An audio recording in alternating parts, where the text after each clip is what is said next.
Rise the super athlete essentially says this: most people who want to be good or excellent in their life, they kind of just go on every day and hoping that they can make or get to the end in mind. What I do is I say, wait a second, not just hope, not just kind of do these daily stuff that you have to do, but if you could build it on your own. In other words, you want to get that gold medal, that winning deal, that business that you want. Then let's look at it. How would it look? What would you have to do? Who do you have to become to do this? And from a ground up, we then audit everything and then take a look forward. What do we have to build? This is who I would become. This is the resourcefulness I would bring to it. These are the people I'd bring in together. This is the disciplines I'd have to trade out or the new meanings I have to do. And everybody's different. And that's the beautiful part. I never get bored because no matter what I'm talking about, they could all be going towards the same goal. But the people are so beautiful and creative. They have so many ways to win. The hard part is typically most people fight for their limitations more than their success. And Say that again. yeah, most people fight for their limitations more than their successes. Why? I think it's a protection mechanism. We have to feel good about ourselves. Some people, maybe it's an ego thing. I don't want to feel like I'm all out there. And then what if I go out there and lose? Oh. There's parts, all right? Because you can have an athlete or someone in business saying, I want to be the best at this. Try to go out, tell everybody, but then not make it. What are people going to think about me now? And part of what we're going to talk about today, which is we're going to kind of get into one of the factors of that, is your beliefs. Right. Because beliefs matter. Beliefs are an interesting thing, and we can walk into the subject now. Here's what I mean by this. So when you're looking at a business, some businesses walk in there. Some people believe that business is hard. Some people believe that business is difficult. But there's other people who believe that business is a way to have an opportunity or to connect to others. Those are both what we call beliefs. Now, here's what's interesting. What they allow, beliefs will always make sure that whatever you focus on, you'll go after and get, good or bad. So let's talk about beliefs. We're kind of talking a little bit about that. We talked about what a belief is. So I'm going to kind of go back a little bit. Okay. Well, where did I get that belief that I can only do X? Yes. Right? You know what I mean? I can remember the day when, and there's nobody that supported me more than my mother. Right. When I told her I was going to open up a second restaurant. Right. Honey, you can run two. Yeah. Right? Like, yes. Are you sure? Yeah. You understand? Right. And so for some reason, I don't know, probably stupidity. Right. I thought I could. Yes. Right. Right. It's a good thing to have. Right. But she did not. Right. Which led me to believe maybe I can't. Yes. Where does that come from? So you bring up a great point. Most beliefs, when you look at them, are typically something that we learn from others, role models, different ideas, identities. You know, when humans are born from like 0 to like 3, there is something that we learn more in that time period than we do our whole lives. And all we're doing is role modeling. And what that means is we watch other people, we see how they act or respond. 0 to 3? 0 to 3. I'm done by 3? It says we learn most. Okay. Now, we still can change through the years because there's actually different adaptive years of change. But here's what happens is we non-critically accept it. So we see someone, usually it's going to be some sort of authority figure. We're accepting everything till 3. We actually goes through a whole life, actually. So what happens is most people, they have to have somebody who maybe, let's say someone who was in business who wasn't successful, but you want to be in business. But they've always believed, they say, hey, it's always hard. You got to grind. Right. It's never easy. You're going to be away from your family. You're right. You're going to be bankrupt. And that's what you believe. Blah, blah, blah, blah, blah. Now, try that on and try to attack a business and grow it. How successful do you think you're going to be? Right. I got to drop that somewhere. Right. Even if you were, you would not be happy with it. Right. And that's what happens with most things. So a belief is what it is. It's something that we believe to be true to ourselves. That's it. Doesn't have to be anything, but they help us guide our lives because we can't think about every little thing out there. So beliefs are important to have. What we have to do is figure out what beliefs do we currently have. So we'll kind of walk into it really quickly here about what I talk about. You want to do something called auditing beliefs. Okay. Why it is, which is challenging that thought. We're gonna get there. We need to look at take a look at this and see what it is. So if you're someone who wants to take your business to the next level, or if you want to make sure that you're not missing out on any opportunities, because that could be very well possible. Maybe you're a business owner who's like, I don't know why I'm not being successful. I don't know why my business isn't growing. I don't know why my employees aren't listening. Right. Everything you put out there, especially in a convicted state or a really powerful state, I mean, your mind has to believe. I had that phone call today. Yeah. I had a young man from Charlotte call me and say, I've done this, I've done this, I've done this, I've done this. Joe, I can't seem to figure it out. Right.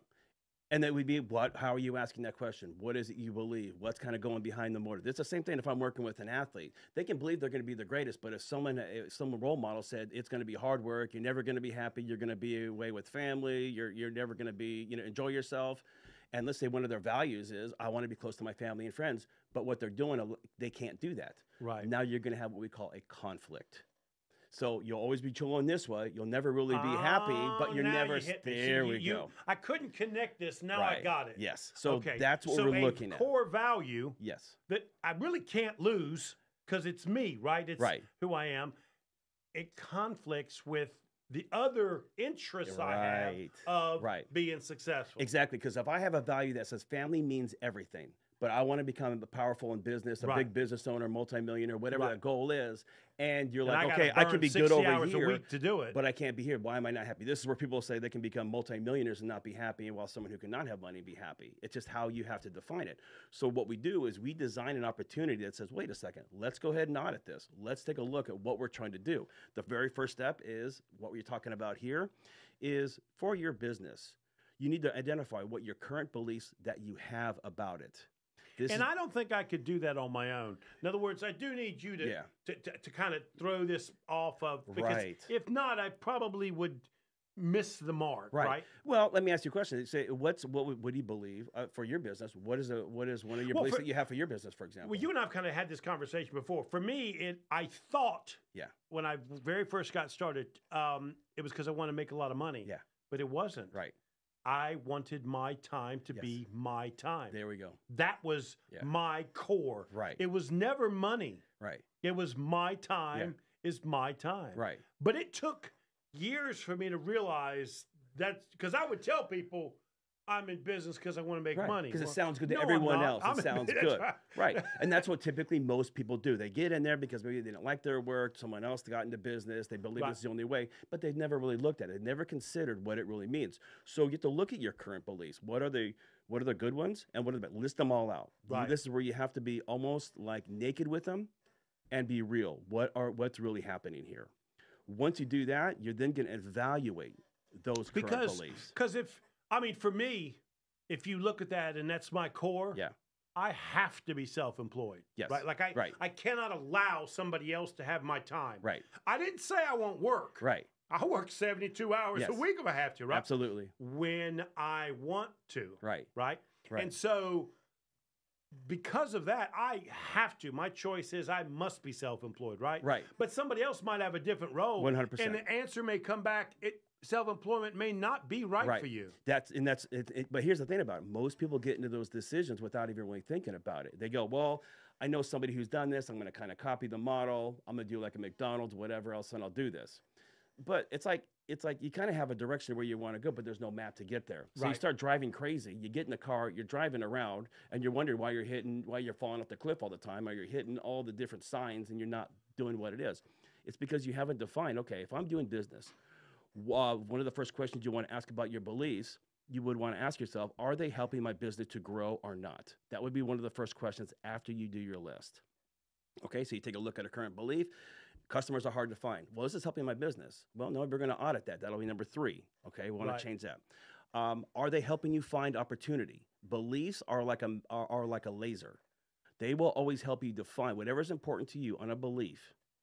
They will always be the thing that you will sort for and focus on in life, good or bad. Even if the belief is incorrect. 100%. And that's how you do it. Business is hard. We're going through COVID. This is all happening. It may be true. The problem is your brain. That's right. I can't do what Wilt can do. Right. Wilt is smarter than me. Yep. Wilt knows how to press those buttons. I don't. Yes. Right. Exactly. Right. And then what it does, it's a series of protection and showing other people. That's why people do it, because people have 2 fears. One, fear of not being enough and not being loved. always kind of thinking about this. I care about being loved because I got to be honest with you. Right. I don't really like people. Well, here's the thing about it. Here's what you can say about this. Most men are significant driven, right? So most men will want to do something that they get a trophy or do things or build a house. Whereas most women, and this is just general because it changes, it's not everybody. Most women would look at something like a house and say it's for my family and bring people together. There's a difference. So that's what you have to look for. What is it I'm going after? What's the belief I currently have? Is it supporting the business where I want to go? Because these could change, right? All the time. I would not answer these questions the same way today that I would have when I was getting started at 17 or pre-COVID. Yeah. So now the market's changed. Well, now I have to go back. What do I want the business to look like? What are the current beliefs I have? Are they supporting me? Are the current beliefs helping you connect with your clients? Well, that's interesting that you say pre-COVID. Yes. Why did COVID change my and other people's thought process? Why did that happen? I think we got soft. Well, you say soft, but I look at it and it's less productive, less ambitious, less need to grow. Right. And these are employees that I'm seeing. Yeah. These are staff members that I'm seeing. These are people that would have had a more ambitious approach to their job that have been reduced. Right. When you stick someone I got so many clients who it's like the second thing they tell me, right? You know, obviously the consumer has changed, right? But the staffing has changed dramatically. I'm not talking to a guy he's got 78 employees, and he said, Joe, the production, and you just simply have to accept it, which means the customers are accepting either less product, less service, or more time till it's actually delivered. Okay. Why did that happen? I'm going to change. Well, one, there's a standard going on. Most people, with COVID happened, what it did was, the sad part of it is we were scared to do anything. It scared everybody. And if you did anything that was out of just staying home, you were looked at as someone who was, well, there's a lot of trying to get stuff. somebody sick. Oh, it was bad. I mean, it was a whole different thing. Don't get me started, because I want to blame that governor in New York for starting that. I just want you to know that he's the one that started the panic. I want you to know that. I believe that. But anyways, let's keep moving. Gotcha. I don't want to dwell on that. But I'll discuss that with Wilton later. All right. So here's the other thing I want you to think about. If there's something going on with any business, it's always the mindset of the leadership that matters. So if someone's having a problem with their employees, it's got to start with them asking a better question and where company wants to go, and then lead his employees to where he wants to go in that area. Right. Okay. In the middle of discussing the vision and the dreams and whether they work for or against us. Right. Got it. So let's kind of finish off this with one last thing. So we're talking about beliefs. We're talking about the very first step is you want to identify the current beliefs that you have in your business. Number two is you want to evaluate those, what they are. Do they work for the business in the scope and capacity that you want to? Number three, which we have yet to get to, but will be the final part, the third act is what I call it, is define the beliefs that support the business. So what you want to do here is you want to start with the end in mind. Most people get into business. Well, in business seminars, they say, "What's your why?" They do that, right. But before that, this is much deeper than that. This is different than that. This is very personal. That we're talking about. We're talking about the personal mental health of the owner. Right. Getting that core right. So that they can start the process of running the marathon, the race, the game. And in this case, start the business. This is going to be where this is part of you becoming part of the business, not just the business doing itself. Most people, when they get into business, it's like, let's say they do something like a McDonald's. They just follow a format and hopefully they follow it. It works. It's not that it's a bad one, but the problem is there's no ownership in there and you feel like you're not able to do what you need to do to be a creator in the business. So what you need to do is the very first thing is, again, number three is define the beliefs that support that business. This is where you take a moment and go, when the business is successful, what does it look like? What would I notice about it? What would my customers notice about it? And then you kind of ask yourself, what beliefs do I need to have to grow my business? And what beliefs do I need to replace? And those need to be done constantly. So what beliefs do I need to have and what beliefs do I need to replace? And you may want to do this every 3 to 6 months. Why? Because, again, things like COVID, which hopefully something like that doesn't happen again. But business changes every day, and just because you were successful yesterday doesn't mean you'll be successful today. You tired me out because you're saying this is constant, this is never ending. Yeah, but this is, you get to grow with it. You are the architect. It's not something where, oh my gosh, it didn't happen. That's the good thing, right? What do I want next? Why do I want it? Right? Yeah. Now you feel like that you're a part of it, not that life's happening to you. You get to jointly with life. I can be an architect. Again. That's the key. That's a good way to end this. Yes. That's a good point. Right. So life's not happening to you. You get to be the architect. Now you get to play with life. Life is undefeated, so we now get to be the playful architect. And that is the difference between success and ultra success. Absolutely. Gotcha. That's right. Chris Villani, you the man, baby. Thank you. You the man. You the man. Thank you.